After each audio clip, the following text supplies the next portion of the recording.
And welcome back, everybody, to another episode of the Steel Curtain Podcast. I'm your host, Tommy Jaggi, editor of SteelCurtain.com.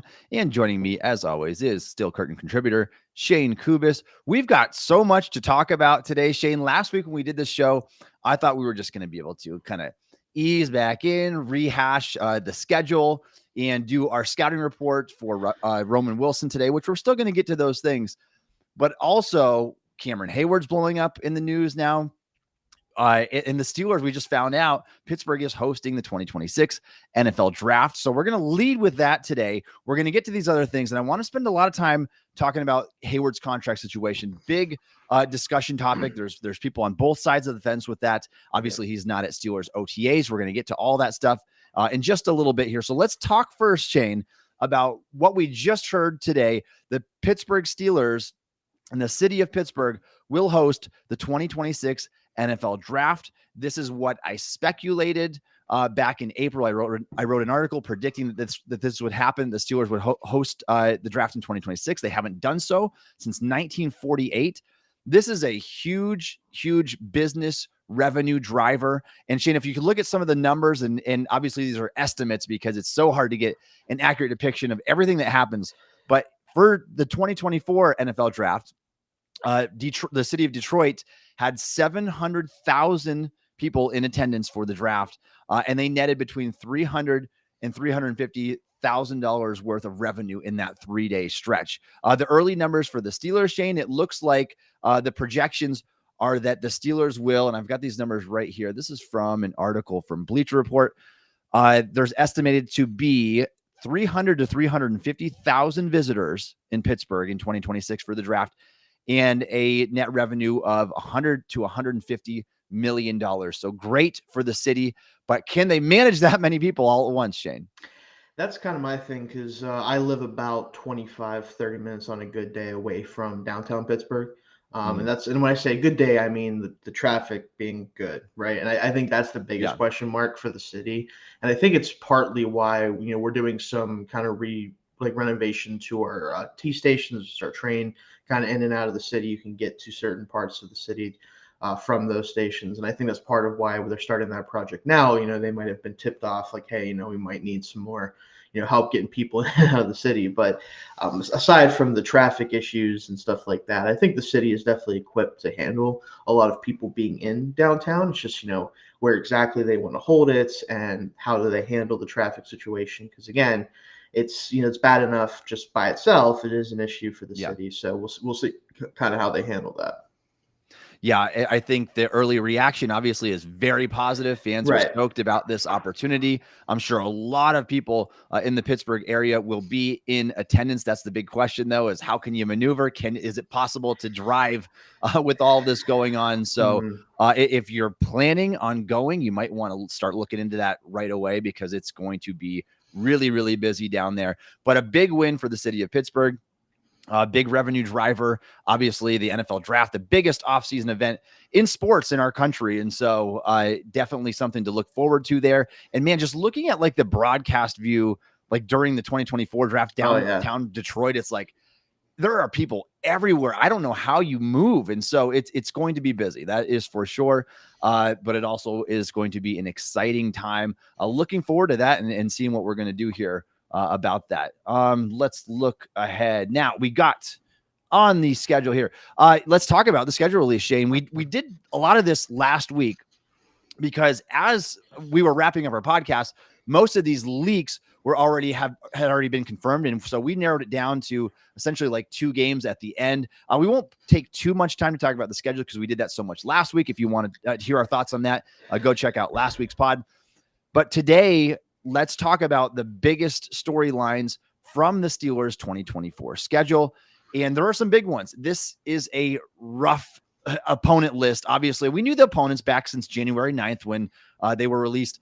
But where you're getting these opponents and the stretch from week 11 to week 18 is just brutal. You've got, you're not playing a single team that had a losing record during that stretch. The worst team you are playing from the 2023 season in that stretch is the Cincinnati Bengals, who were missing Joe Burrow when the Steelers played them last year. And so that's worth noting. Very, very challenging schedule. What do you make of that? It is very challenging. Like, I know a lot of people have tried to spin it as like, well, you want your hardest schedule, your hardest opponents to be at the end because you figured out your team, you have a new offensive coordinator, you have new playmakers, stuff like that. And I understand that to a certain degree. It just doesn't take Yeah. away from the fact that this is a brutal stretch to end the season, right? Like, no matter how you slice it, depending on the health of these teams that we're playing, these are probably at least projected to be some of the best teams in the NFL, right? They were last Mhm. year. If they maintain that level of play, they're going to be there again this year. Some of these teams we really expected, others, are more questionable, but they're still going to be tough outs, right? That just kind of is what it is, especially because it's division opponents. Even if they are, struggling or something, or they're having a bad year, we play those teams hard, right? They play us hard. So it's just going to be really tough to navigate that with a record that I think can get them in the playoffs. And then even if they get to the playoffs, you're going to be beat up after those 8 weeks. That I'm very confident about.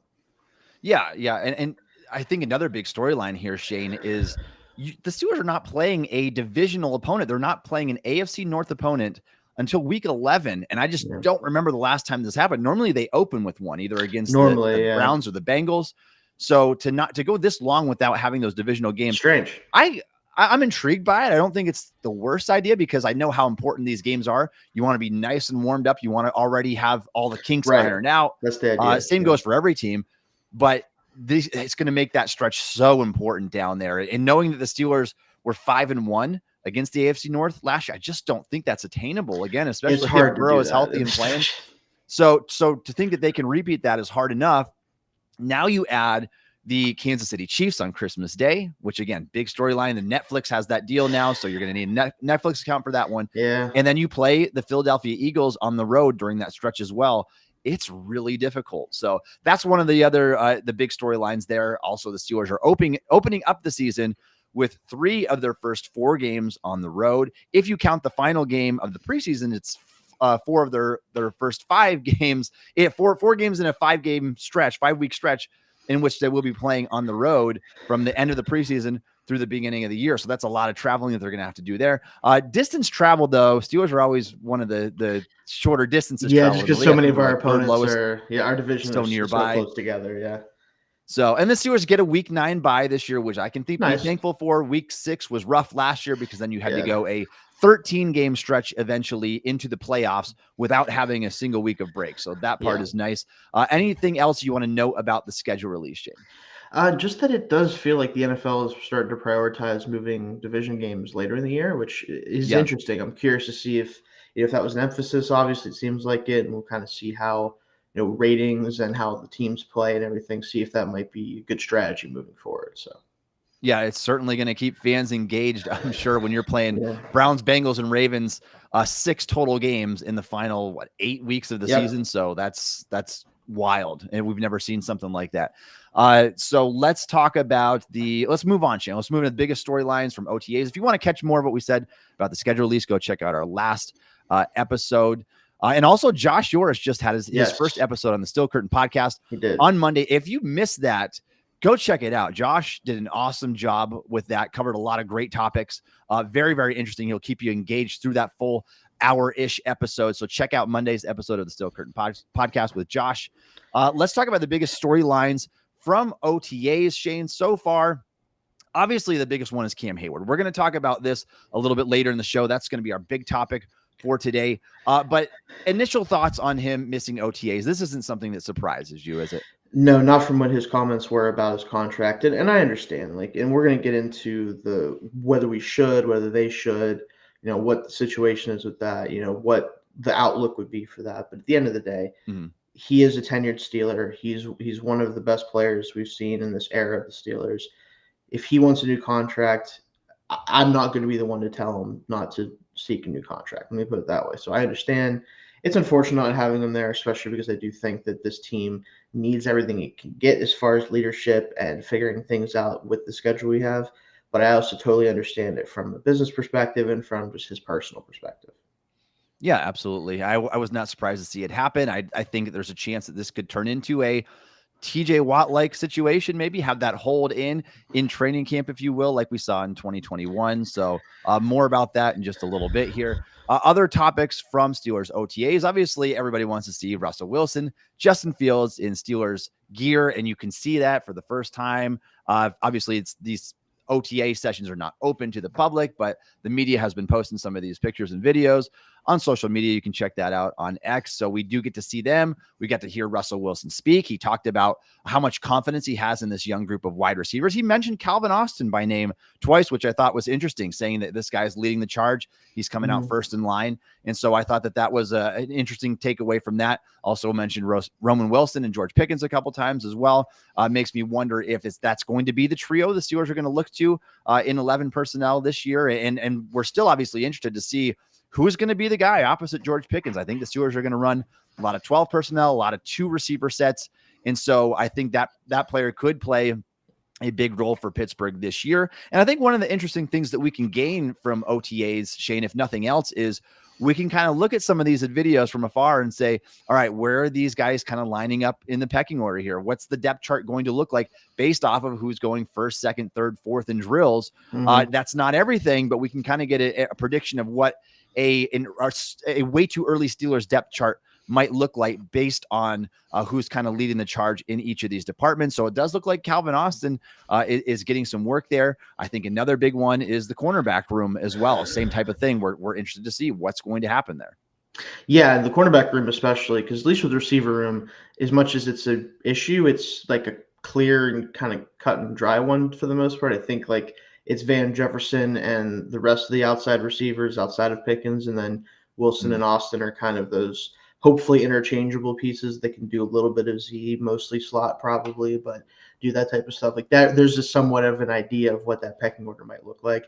With corner room, like we know who the top 2 guys should be based on just like obviously Joey Porter Jr.'s rookie season, and you bring in I can't remember his name right now for some reason. Ryan Watts? Yeah, the corner for Panthers that we traded. Oh, Anthony. I'm sorry, Dante Jackson. Right, Dante Jackson. I lost my train of thought there for a second. Yeah, Dante Jackson. We know those 2 are going to play a lot. Outside of that, your guess is as good as mine. Like it's very interesting to see what they do with the slot position. And obviously, we keep talking about that a lot. A lot of question marks in the corner room, especially. Yeah. Yeah, for sure. And I'll be interested to see what happens there because, like you said before, are you going to rely on a Beanie Bishop or an Anthony Averett to have a role as big as the slot cornerback position, which, again, that's a full-time role in today's NFL. Like that player plays a lot more than they did in the early 2000s where you're running a lot of that base heavy formation defense. So I'll be interested to see what happens there. Obviously, I've got a lot of those long, athletic, rangy boundary type cornerbacks. So I'm even interested to see who's going to emerge from between Corey Trice Jr. and Ryan Watts, the rookie, and Darius Rush. Like, can one of those guys kind of develop into that guy that can kind of give you some hope and say that maybe after this season, maybe somebody can vault into a bigger role here. So a couple of the storylines to watch, wide receiver position, cornerback position, obviously some tight races going on there, and we'll keep our eyes peeled. We're only like a day and a half into OTAs as we record this podcast right here. So lots more to come, I'm sure. Shayne, do we have any chats? Looks like some rumors the Steelers were talking with Michael Thomas. How do you feel about it? I did hear that too. I really don't care about that. Unfortunately, Michael Thomas, obviously, there was a lot of pedigree a few years back, right? He just doesn't play. And when we have seen him in recent years, he's just not the same player. He was already a limited player, just very specifically good at his role with the Saints. So he wasn't this like dynamic wide receiver 1 type even then, in my opinion. But he just can't be on the field. So it's tough to expect anything if we did bring him in.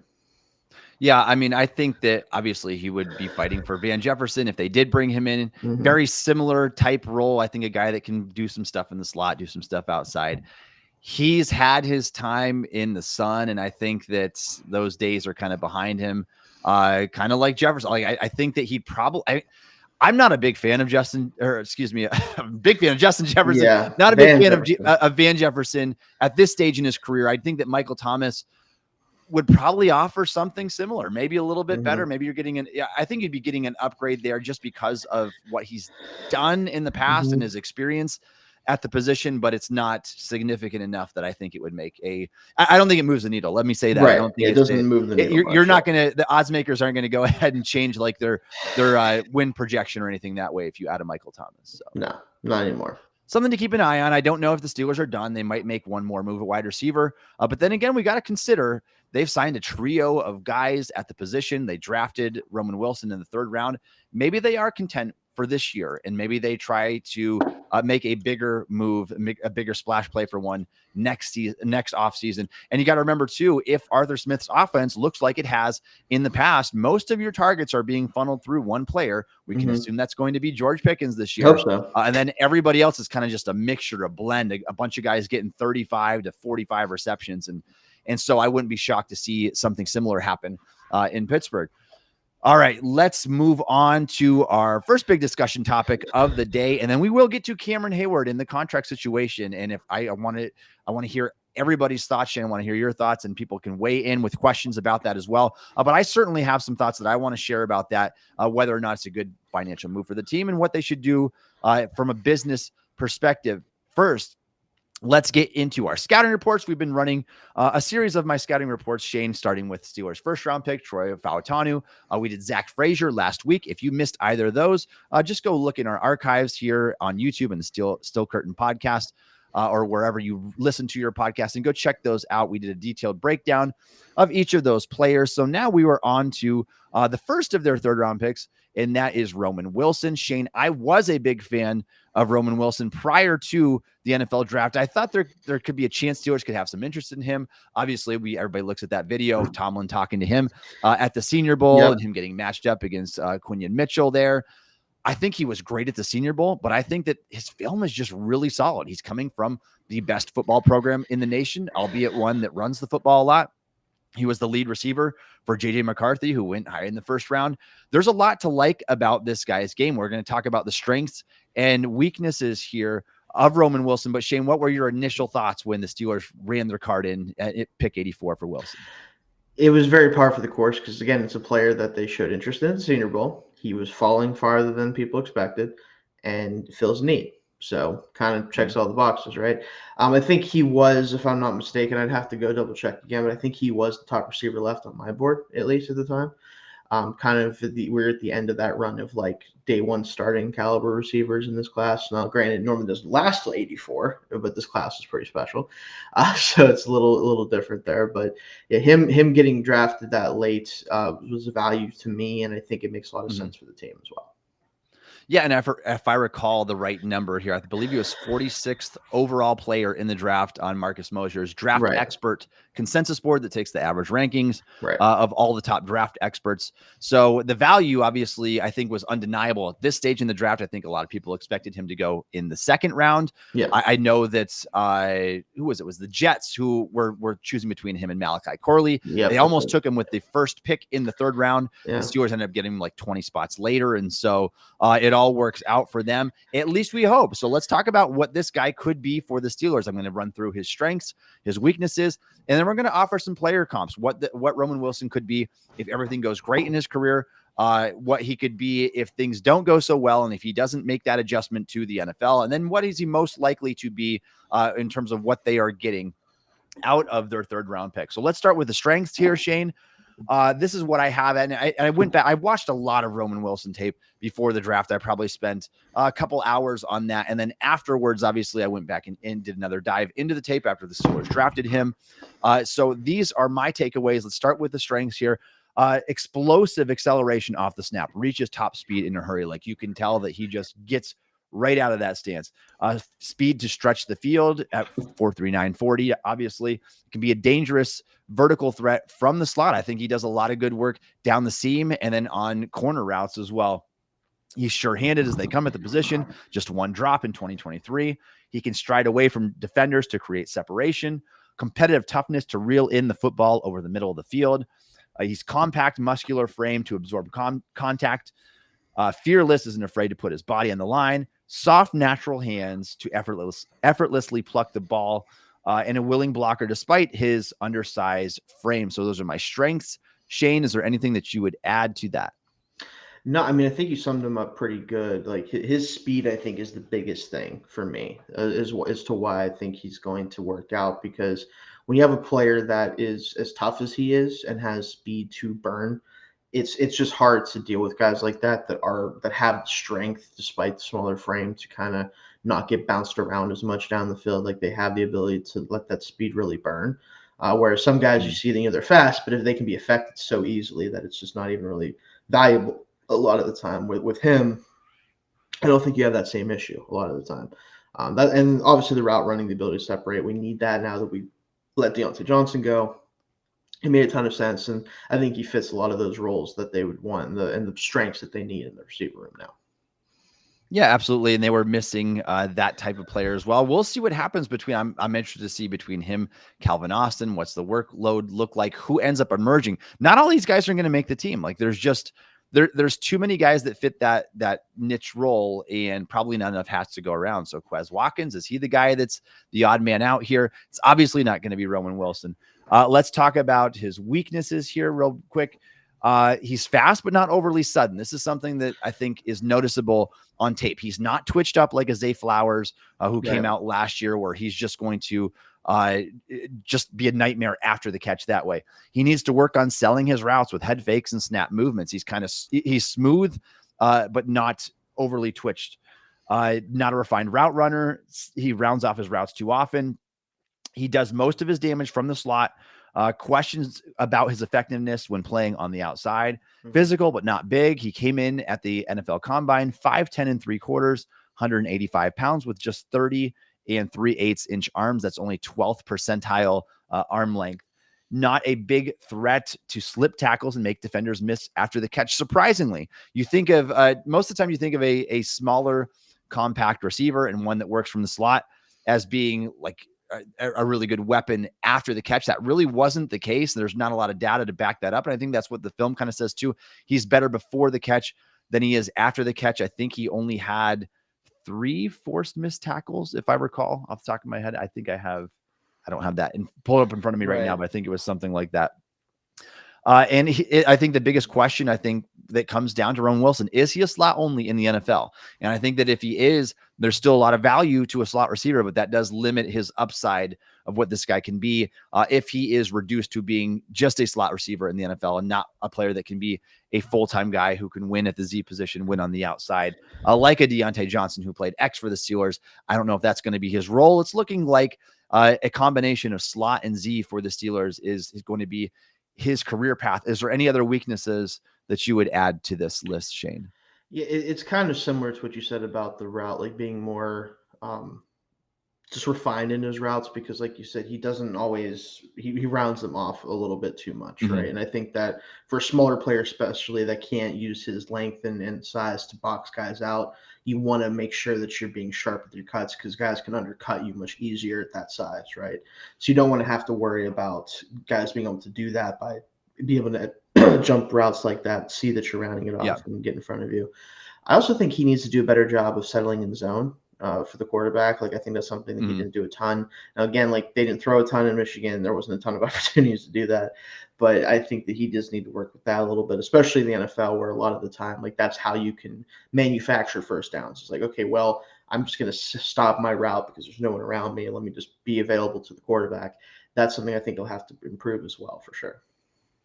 Yeah, absolutely. And I think when you talk about a receiver like this, I think the good thing here, Shayne, the positive thing to note, you can work on route running. You can work on selling head fakes. That's all stuff that can be fixed with hard work, with good coaching. What you can't teach is the 4.39 speed. Yes. And he has really good hands. He had one drop last season, and it's just a very sure-handed receiver. He graded out well, earned an 84.5 receiving grade from Pro Football Focus. And so there's a lot to be excited about, a lot to look forward to, even though he's not the biggest receiver out there. Let's talk about this, Shayne. I want to ask you, what do you think his projected role is for the Steelers during his rookie season, and then possibly beyond that? What do you think he's going to contribute to the team this year? I do think he's going to be the wide receiver 2 this year, whether it's immediately or early on, just because he's just more talented than the other guys in the room. I know that they don't always do that with rookies. They kind of let them sit and figure it out. But I think he's just too much better than the other guys, and I think that they need that juice on offense. With Pickens as good as he was at the catch last year, that was an anomaly for his profile prior to that. So you want somebody who, even if he's not also a great run after catch, it's somebody who has the speed to actually separate and get down the field. And then ideally long term, I'd like him to be the full-time slot. Like I think he can play some Z this year, just because he probably has to a little bit. But I do think that being like it's 75-25 split long term is probably the best answer for that. Okay, yeah, I can definitely see something like that happening. I would have said something similar. I think that he's going to have a pretty big role, and obviously, this is barring the Steelers going out and making a big move for a wide receiver. If they don't do that, though, I think it's pretty evident that he's going to be the second most talented player of this group. I've always been a fan of Calvin Austin. I wish that Matt Canada would have utilized him the last couple of years, and maybe Austin is just what he is in the NFL. Maybe he is more of a gadget than a natural receiver. I liked him a lot coming out of Memphis, but me too. I think it's easy to see though how Roman Wilson can pretty quickly leapfrog everybody not named George Pickens on the depth chart here and just fall into favor with the Steelers because of what he can do and his hands and what he brings to the table. So let's talk about, Shayne, his NFL player comparisons. And so what I'm going to do is I'm going to give a high end, low end, and most likely NFL player comp. I like to do this after doing my dive into the tape. I will have this article. Actually, I think I posted this article this morning, so you can read the whole thing in detail here. If it's not posted yet, it will be out soon. So high end comparison, Shayne, for Roman Wilson. I have Tyler Lockett. Okay. So Lockett came into the NFL. He was 5'10" on the dot, 182 pounds, ran a 4.40. Wilson ran a 4.39. And I like to use I think it's important to use players who obviously fit a similar physical profile. You can't go out and compare him to a guy that's 6'1" or 6'2". He's just not going to play like that guy. And so I think he's got the profile of a guy like Lockett. He's got similar athletic traits to a guy like Lockett. If everything goes well, I think that there's a lot of similarities between their game. Lockett's a guy who can win from the slot. He can win on the outside a little bit. He can be a deep threat for them. He can do, obviously he's a more refined route runner. Lockett made a Pro Bowl and an All-Pro as a rookie, as a return man, but he's actually never made one as a wide receiver. Even though he had a stretch in his career where he had 4 straight 1,000-yard seasons, barely broke the 1,000-yard barrier. But he's been a good receiver for about a decade in the NFL. If Roman Wilson turns out at his best, I think he could have a career path similar to Lockett. Yeah, I actually agree with that. I think that that's kind of what they're hoping for, somebody in that mold. And ironic that Russell Wilson will be his quarterback, at least initially. But I do think that that's a great fit for what he should be asked to do in the NFL, and I think what he's capable of. Both guys not the best after the catch. Lockett recently, mostly because he just chooses to not get hit, which is probably best for his body. But in general, they're both more about like, I'm going to make a big play, and then that's kind of the end of it. Like it's not anything past that a lot of the time. So. All right, my low end comp, and I know this might be pushing it a little bit too low because I think that the floor is fairly high for Wilson because of what he brings and his versatility, his hands, his toughness. But my low end comp for him is Cedric Wilson, former Pittsburgh Steelers Cedric Wilson, not to be confused with his son Cedric Wilson Jr., who's still in the NFL. But Cedric Wilson had a very similar size profile as well, 5'10", 183. In the NFL, he played in the National Football League from age 23 to age 29 for the 49ers and for the Steelers. Was never an overly productive player. And I think this is the main difference here is I fully expect Wilson to be more productive than what Cedric Wilson was in the NFL. I think Wilson's best season, he never exceeded 50 receptions or 650 yards. He just fell short of that threshold. And I think that that's something that Wilson could potentially do his rookie season. Right. But if he doesn't improve as a route runner, if he doesn't get a lot better from the player in the tape that we saw in college, perhaps like the lowest of low floor end could be like Cedric Wilson, the way that he was for the Steelers back in the early 2000s. It's an interesting one. I do think that level of production especially is certainly not impossible for him in terms of just kind of bottoming out at around that amount. It's just, again, I think the biggest difference, like you said, is his initial role is going to be bigger than a guy like Wilson's would have been. I think he has more starting point stuff to work on and to have at his disposal.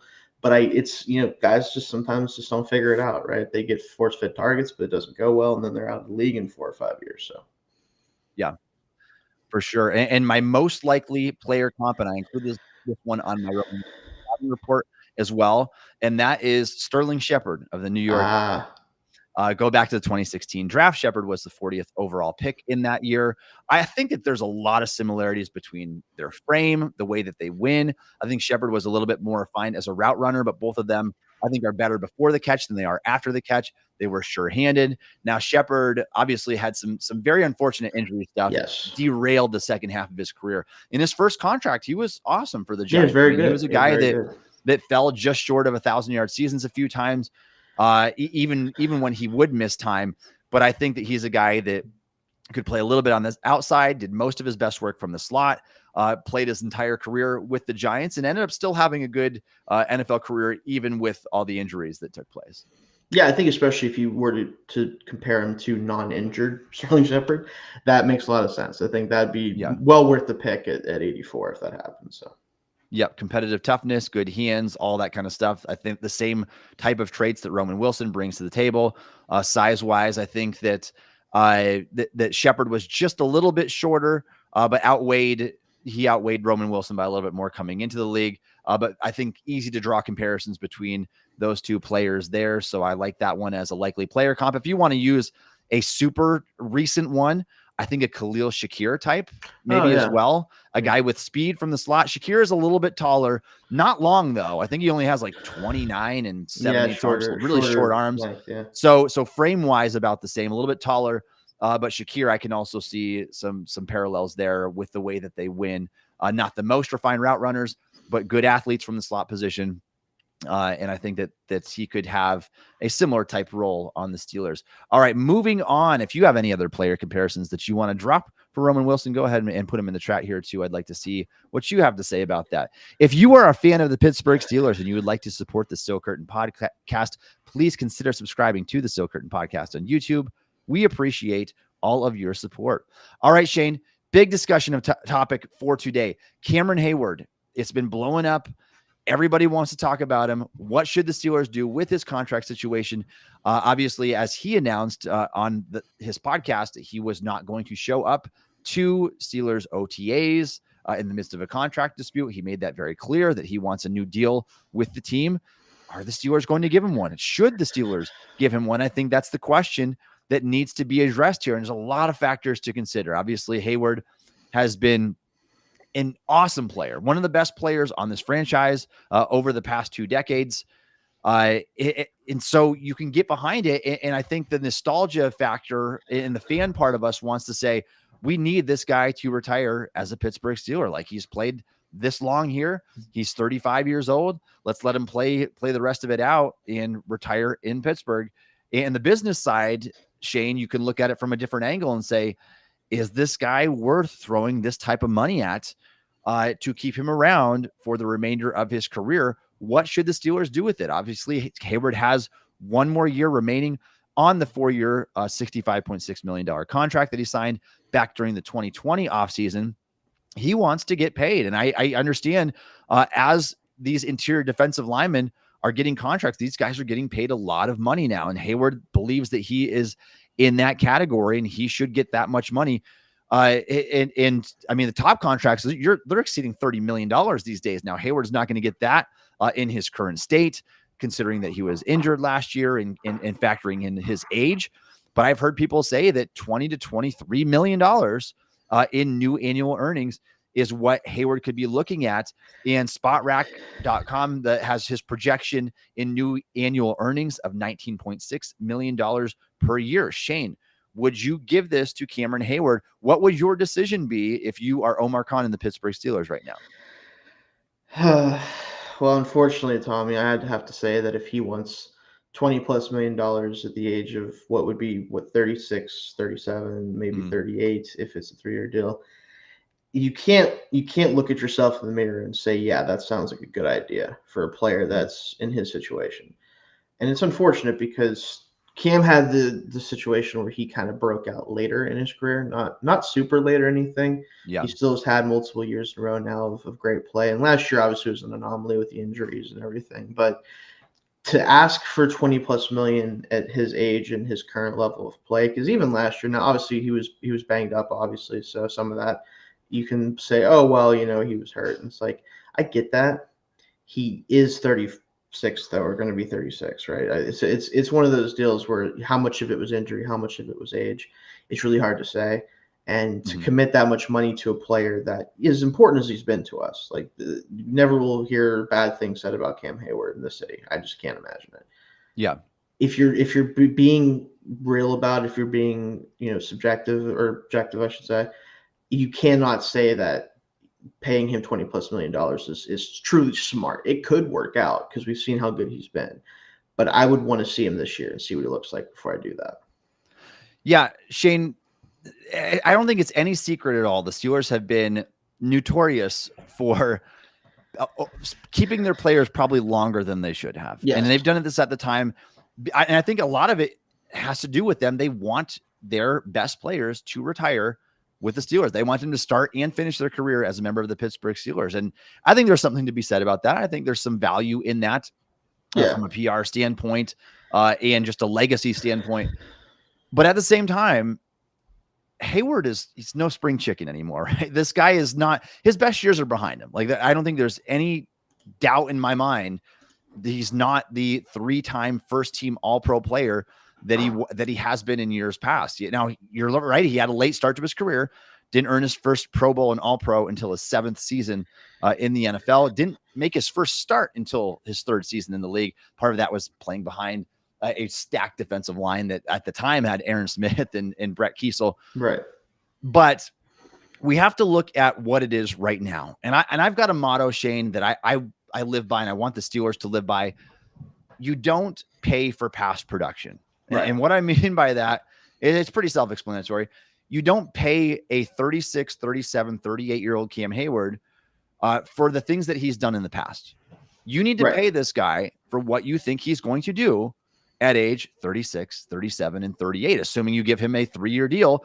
Those are the ages that he will be playing for your football team. Now, right now, Heyward's under contract. He's playing the final year of his deal for the Pittsburgh Steelers. That would take him through age 35 in next offseason. Next May, I believe he will turn 36 years old. So the question becomes, how fast do you think he's going to regress here? Can he stay healthy? Because he went on IR with a groin injury, a pretty severe groin injury last season. And is he giving you enough even at this point, Shayne, that you can justify that type of money? And so if you look at this from purely a statistical standpoint, last year, Heyward started and played in 11 games. He earned 2 sacks and 3 quarterback hits. Now, he's just not going to offer you the same from a pass rush standpoint as he did 3-4 years ago. Right. He's still incredibly strong, and he was amazing as a run defender. I think the splits with him on and off the field were 3.7 yards per carry allowed when he was on the field, 4.7 when he was off the field. If I recall, it's a huge difference. Yeah. The strength and length is still on par with anybody in the league at his position. The question becomes, if he's asking for this type of money, if he's looking for the 20 million, 20 plus range, now you're putting him on par with guys like DeForest Buckner, Dexter Lawrence, who's arguably the best interior defensive lineman in the NFL right now. That Donald's gone, especially, yeah. I mean, if he earns $22 million a year, that would put him above Lawrence. And these guys are significantly younger. Jeffrey Simmons, we're talking about guys that are 27 to 30 years old. Cameron Heyward is already turned 35 years old. And that's not counting the contract extension, the years that he will be playing at 36, 37 years old. If he ever sees a 38-year-old season, I don't know. But what I can tell you is that guys who had similar career paths, who were at a similar state at this point, like a Calais Campbell, made $7 million last year. Still big, long and strong, much like Heyward, but doesn't offer the pass rush prowess that he used to in years past. And so I think there's a legitimate question here. And as good as Cameron Heyward has been for this organization, can you justify giving him that much money? And I think the other factor here that you have to look at, Shayne, is you look at the overall structure of the team. Outside of 3 guys, Cameron Heyward, TJ Watt, who's going to be 30 this season, and Russell Wilson, however brief his stint with the Steelers may or may not be, the rest of the team is really young. I mean, you just had 2 really good draft classes. The core of your roster is a really young roster. Is the right approach to throw this much money? And I think the question becomes guaranteed money as well, right? When you're looking at guaranteed money, not only for this year, but into the 2025 season, and maybe some of that beyond, roster bonus, whatever they decide to do there. Is that the best means of spending this money on a player who you can expect to regress? Or is there something else that you can be doing with that? What I would worry about, Shayne, and because we've seen this so often in the past under a Kevin Colbert run Steelers, is Heyward going to play like one more year, and then the Steelers are either going to tack on voidable years, or they're going to take dead money hits down the line, have unusable cap space because of a bad contract they handed out? Is that going to be the case? Or is Heyward going to prove that he's worthy of 20 million-ish on new annual earnings? Like, I just don't know if that's going to be the case for him. Yeah, and honestly, I don't know either. Again, like you said, you don't want to pay for past production, right? You don't want to end up paying a guy for what he's done for you. You want to pay him for what he is going to do for you. And at this point, that's why, like, I think they need to let him play out this contract just to see whether or not they can expect him to be a good player for another year or two. Give him a year or two extension from there. Yeah. But until you see him after last year, especially, I think you can't really afford to give him a lot of money that's guaranteed, especially. Yeah. Yep. I get that for sure. And so this is a topic that's not going away anytime soon. I did have, I've got a full article coming out. I had one already. I'll have one in much more detail, breaking down the contract situation, looking at this from a business perspective, every which way. So you can go check that out on the website. That will be coming out here in the next day or so. We're going to wrap this up for today, and we're going to talk about Cam Heyward, I'm sure, next week, and other things as well, Steelers OTAs as they progress. So you can follow Shayne on Twitter at Shayne Kubas. You can follow me on Twitter at Tommy Jaggi. You can download the Steel Curtain podcast wherever you get your podcast. Also check us out on YouTube, or ask Alexa to play the Steel Curtain podcast. We go live on this show every single Wednesday at 1:30 p.m. Eastern time. Also, check out Josh Yorish's new show on Mondays at 1:30 p.m. Eastern time. Thanks again for listening to the Steel Curtain podcast.